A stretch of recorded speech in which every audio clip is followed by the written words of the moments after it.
This is Conversations with Kathy, where we have conversations that challenge us to live a victorious Christian life. And today I have a very young guest, the very first young guest that we have on our set today. Please do leave a thumbs up, a comment to tell us how blessed you are by having such young guests, and let us know if this is something that you would like us to do more and more. I am going to let my guest today introduce herself because she has amazing things to tell us, actually. So, you're welcome to the program today. Thank you. My name is Eleesha, and I am 9 years old. Okay, you're 9 years old. Are you working, or what do you do with your life? Um, well, I don't work, but I like to read, and then, well, I also like to sometimes me and my older sister bake and stuff. Yeah, Okay, but you go to school? yeah. I go to school, and I especially enjoy like art, and music, and then since I go to a European school, there's also an L2, which What is L2? L2 is like you could pick between German or French, and I took French also because my two older sisters took French. And then I now really enjoy it, and also because we are like learning to talk about our day and like routines and all the time. So are you like super smart in this school because now you have like three languages that you speak? So is it a special school for really smart children, or how is it? Well, I think it's just like also because it's a European system, the like we're one level higher than the Danish system. So it's like I mean, it's not for necessarily smart children. I think it's just the stuff we're being taught, the things we need to know quicker. Okay, now you are a mixed child, of course, because your mother is an African and your father is a Caucasian. Um, what do you feel? You are in a European school. Are there many more children that look like you? And what do you think about? No, just answer that first, because the next question is going to be a little bit more complicated. I mean, there there aren't many children that are from this like the same countries that I'm from, but there are many children that are from Africa, and then also I feel kind of connected in a way because I know them all, and then you know most of their parents, and then some of them have come to church so I could meet them and like talk with them more. Yeah, when you talk about color, the other day we saw something that the caption read that white is beautiful and black is ugly. What do you think about that as a 9-year old? Well, I honestly just think it's wrong, and I also think that it's like racism. And then I don't know the person who created it, but I don't know what was going through their mind when they made that because it just wasn't right. But what do you think about the human race? Do you think that we can say that people are ugly because of their skin color? You have a different skin color from maybe some of your friends. What are your thoughts about all these things? I mean, my friends really don't take notice of it because some of them are like in from Asia and India, and they have like darker skin than me, but like and then some of my friends, they're like from Denmark and like places like Russia and even Greece and stuff like that, but like I don't feel any different from them because like I don't think it's where you're from or your skin color that makes you beautiful. I also think that like sometimes being kind can make you appeal more beautiful to someone because like then they know that not only your outside is beautiful but also your inside. Because your true value is what you are inside, right? Yeah. Because you can find like a supermodel who is, so beautiful on the outside, but very nasty. And that's not real beauty, is it? No, because I also feel like I mean you can become friends with really anyone. It doesn't matter what their skin color is, because as long as they're a nice person and like you like being around them, then I feel like that's all that matters. What are some of the things that you like, qualities, if you look at somebody and say, oh, I like to be with that girl? What is it that makes you attracted to like some people? I mean, mostly if they're like kind, and then I try to show that kindness back, because I mean, I don't want to like I don't want them to feel like they're being kind to me and I'm just taking all the kindness and I'm not returning it. Like for example, if you write someone a letter, or like you just text someone, then you want like a response, because like then you don't know what they're thinking about what you said to them, or like what they, or what you texted them, and it can just like leave you feeling like, I mean, did it offend them, or did it make them happy, did it make them feel funny or angry? And like I mean, sometimes you just like you're just wondering and you just want like a response. Okay, so you, because you're kind, you look for kindness in other people, right? Yes. Yeah. And then are you like a trustworthy friend? I mean, most of my friends trust me. Like, for example, if they're feeling sad because, like, someone in my class did, like, accidentally maybe pushed them or bumped into them. And of course, like, they'd say sorry, but, like, they can still feel sad about it. And then they can, like, come to me and they can talk to me about it, because they know that I'd, like, tell the person it's okay, but, like, try to be more careful next time. But, like, they know that it doesn't come across as rude. So sometimes they also ask me for help to, like, do that as I well. remember you were telling me a very interesting story the last time about a dad and a boy and some nails in some wall. Can you tell us about that story? So it was a boy who like let his emotions take control and also his temper. So then when each day if he lost his temper, the amount of times he lost his temper, he would hammer a nail into a fence. But he found out sooner or later that putting a nail into the fence was actually harder than not losing his temper. So slowly by slowly he stopped losing his temper, and then he didn't lose it at all, and he was starting to become a kinder person.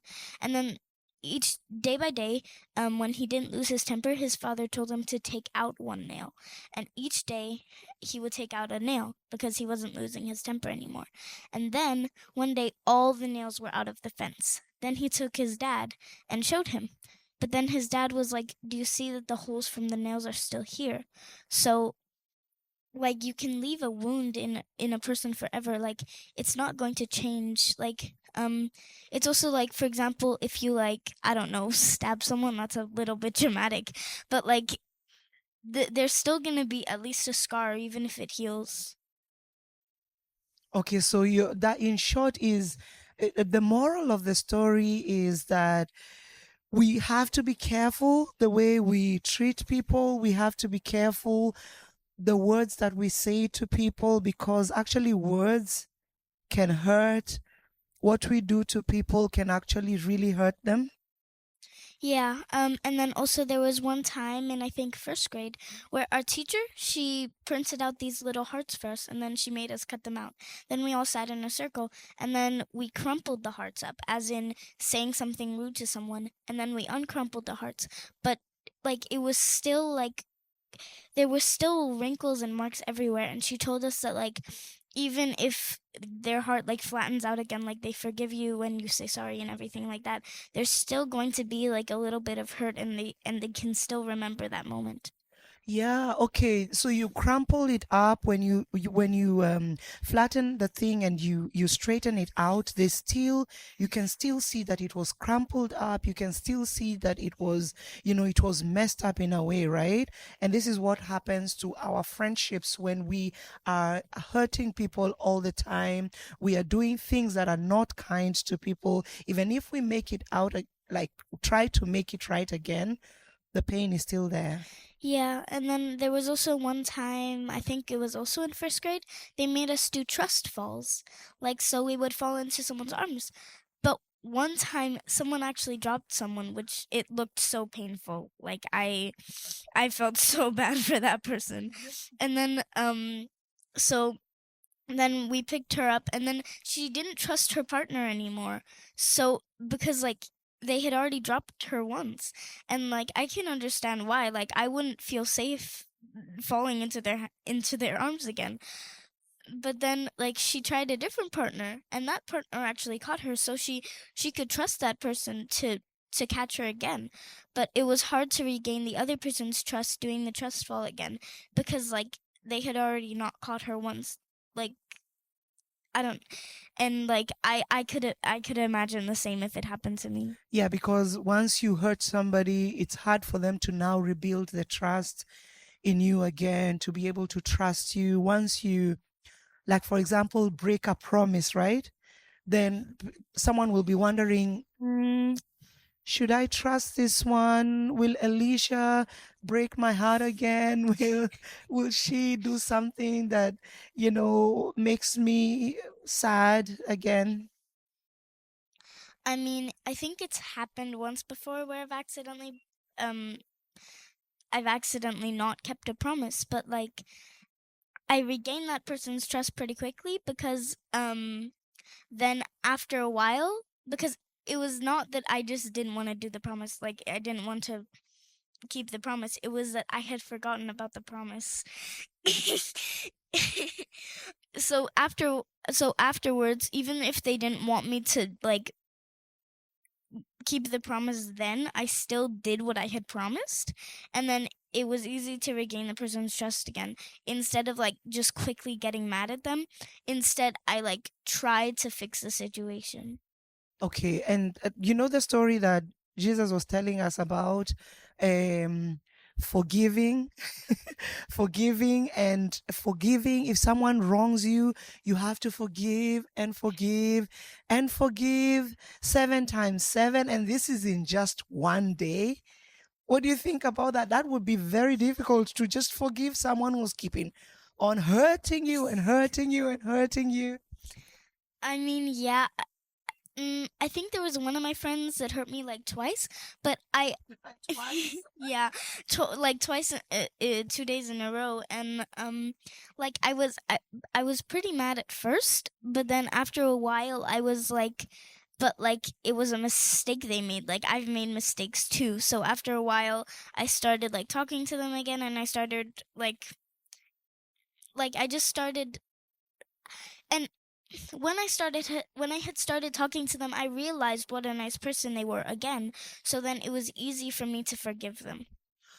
Wow, and that is such a strong teaching on grace, because we extend grace, as in sometimes for us human beings, we do not want to show people grace. But when we remember just how much grace God has shown us, then we are able to actually show this grace to other people. When you remember that, I am not even perfect, I hurt people, then you're able to say, okay, you hurt me, I forgive you, let's be friends again, right?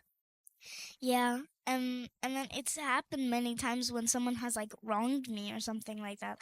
But like I continue wanting to be their friend, because after a while I'm like, oh, they did this to me, but they've also done that nice thing for me. So then like I try to focus on the positive most times, because like then, like for example, if someone like accidentally pushes me and like I scrape my knee or something like that, then like I it's not like they're going to continue scraping my no, it's not like they're going to continue making me fall or something like that. Like I scraped my knee once, and it's going to heal again. So like why not just forgive them, or like Okay, so you see the best in people, right? I try to, and I also try not to judge people by what other people say about Oh, them. wow. Okay, that's powerful. You try not to judge people by what other people say about them. So you're not easily recruited in hating people because, someone doesn't like your friend and then you're saying, Eleesha, come, let's hate on that person. No, but then I also think a good example is like, for example, like a book review or something. If someone says something bad about the book because it wasn't like the genre of a book they wanted, I'm maybe I'll read the book and I'll find that it's the type of book I want. Because like even if they give a bad review, maybe it's the type of book I want to read. Like maybe it's a mystery book and they're more and they like, I don't know, comedy maybe better or something like that. So then I'm and like if they have a funny friend but they don't really like jokes or like knock jokes or something like that, I still want to be their friend because I like laughing and I like I like being told jokes. So What a great quality to have, Eleesha, that you do not hate people because you are not easily recruited to hate people because somebody is saying something wrong about someone. I want to be more like you. That is so amazing. So, for example, Eleesha, if you get upset about something, how do you deal with this? How do you deal with being, oh, she did it one more time? How do you deal with it in the spur of the moment? um I mean, I think like in the moment I'd still be mad about it, but like after I realize that that's like it's not ruining my acceptance into college or something like that, then That it's not ruining your acceptance into college? yeah, it's not like a humongous thing. Like, oh, she lost my pencil. Like, that was like the only pencil I had, and like it's happened again, over and over again. Like, I mean, I can get a new pencil, and I can also borrow from other people as long as I make sure to give it back. Like. It's not like I'm sitting down at Yale for an exam and I don't have a pencil and we're not allowed to talk, so I can't borrow one. So you already see yourself at Yale University? Yes. It's going to happen in Jesus' name. Amen. So what is your ideal life look what does your ideal life look like? For example, now you're a grown-up woman and take me through that. When you grow up and. Well, I really want to be a neurosurgeon. Wow.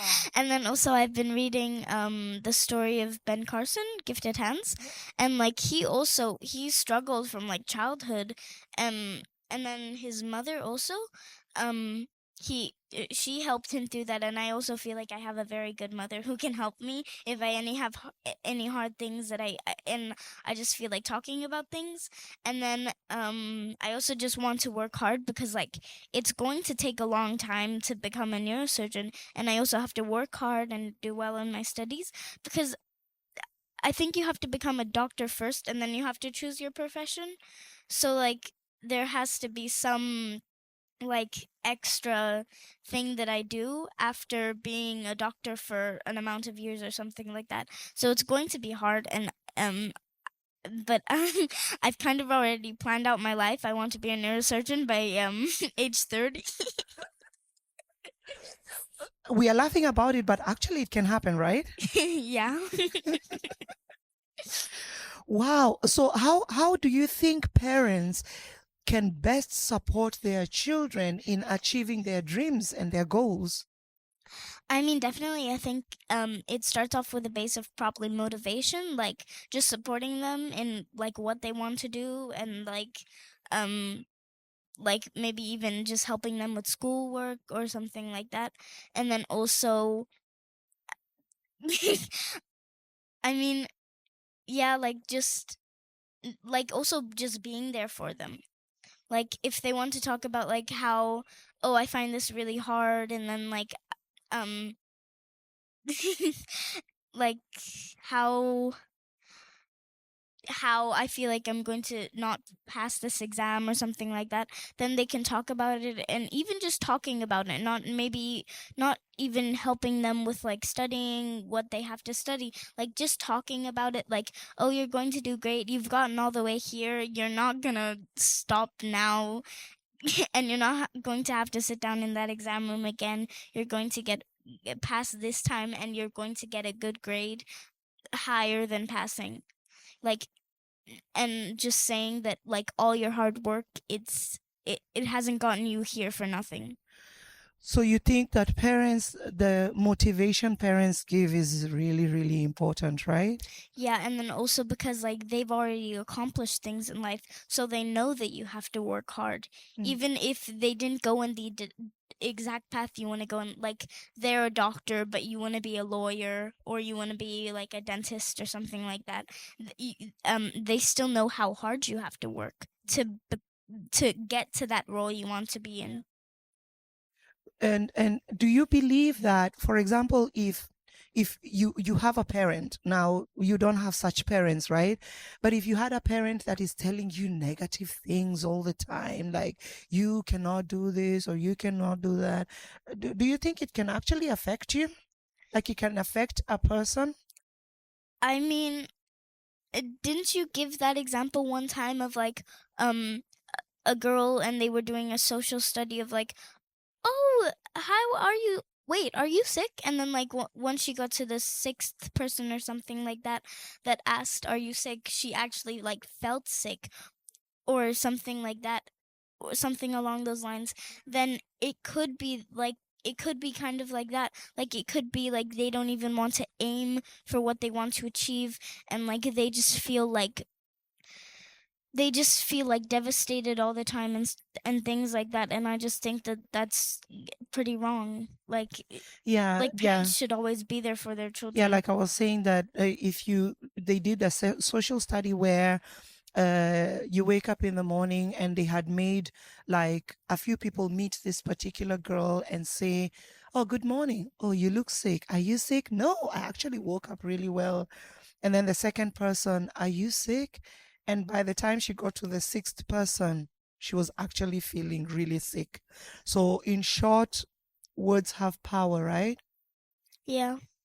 And the power of the power of the tongue is really something that, especially we as Christians, we need to know that our tongue has power, right?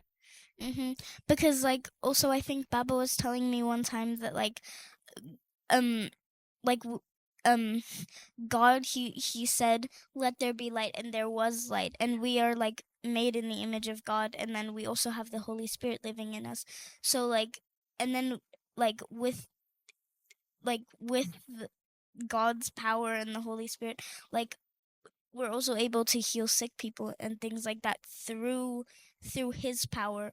So like, I, I think that somehow relates to that our tongues do have power. Yeah, because God said in the beginning, God said, yeah, that it was not, it was void, it was dark, and God said, and He spoke the world into being. So we also have this creative power in our tongues.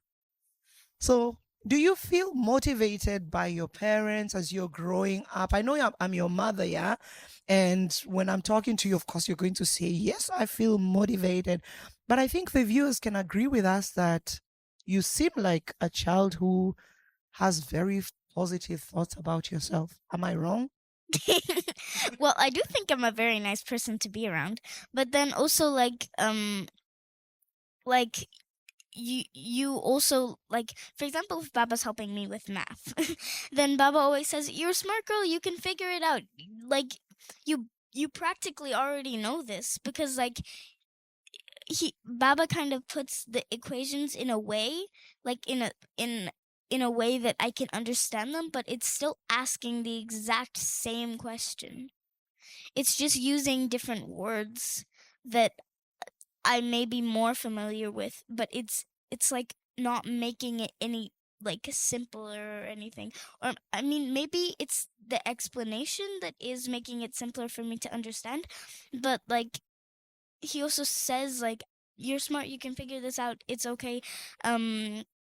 Like and things like that. So I do feel like there's motivation, but then I also have those positive thoughts about myself, and then also like just the things that you say out of nowhere, like just randomly if we're eating dinner, then like things like that, and it just like it kind of picks up my mood.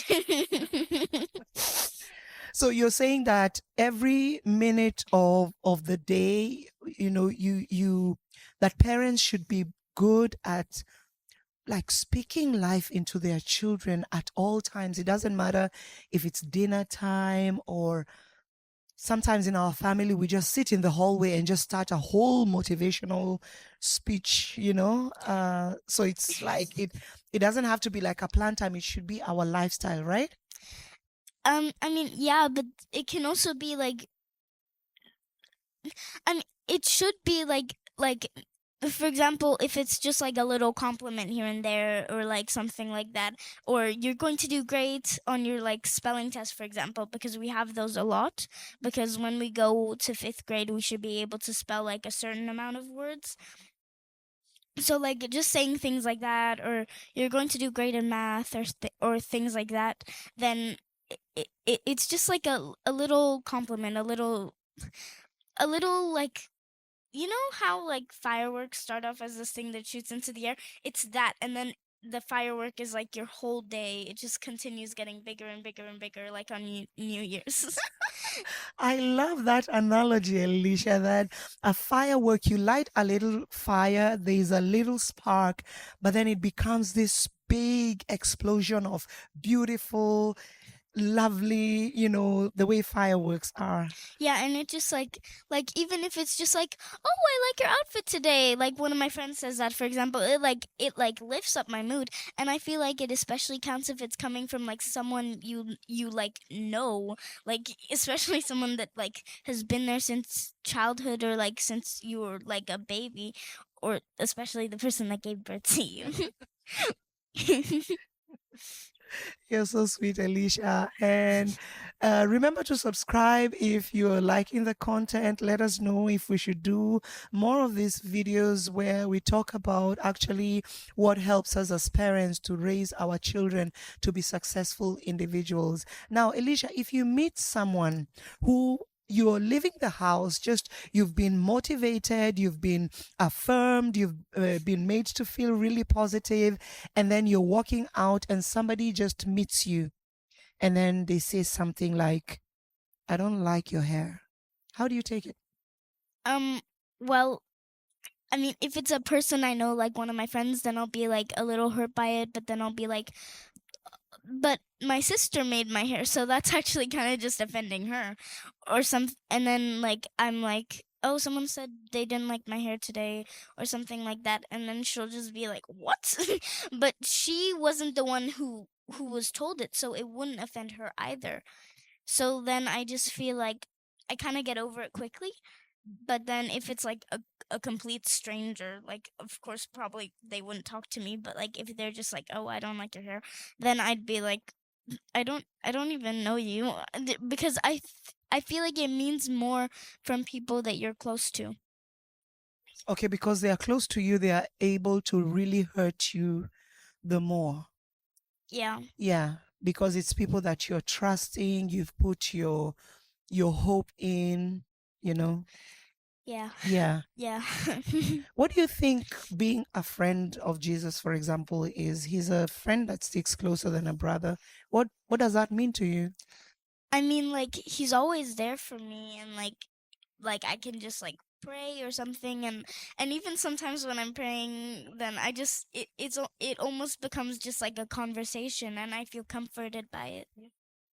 Like sometimes I just start talking about my day, and I'm like, oh, that was nice, and then this was like that, and then like, oh, this person said this to me or something like that, and I just feel like comfortable, like I could continue talking instead of sleeping.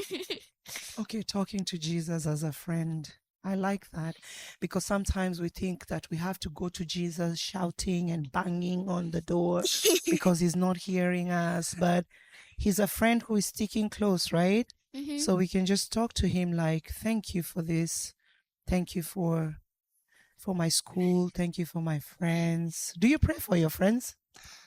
I mean, yeah, like I mean, kind of hoping that they will become Christian, so I have that like Christian influence not only at home and not only in church, but like around me constantly, because I mean, like I've always just wanted a Christian group of friends that I can like constantly be with.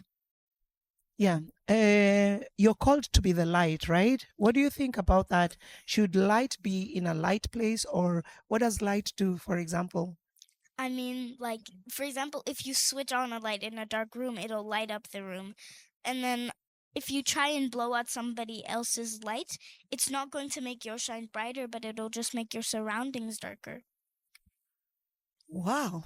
Can you repeat that? If you blow out someone else's light, it won't make yours shine brighter, but it'll just make your surroundings just like darker. So we should not go out blowing each other's candles because it's not going to make your light shine brighter. It's just going to make your surroundings darker. What wisdom from a 9-year-old. What wisdom. This is amazing. Thank you so much for coming and gracing our studio today. Thank you. And will you be able to come again? Well, I hope so. Well, viewers, with that, I want to say thank you for hanging out with us. And remember to share this with your children, watch it with your families, and let us impact our generations in a very positive way. This is Kathy. I am challenging us to live a victorious Christian life. Keep the faith.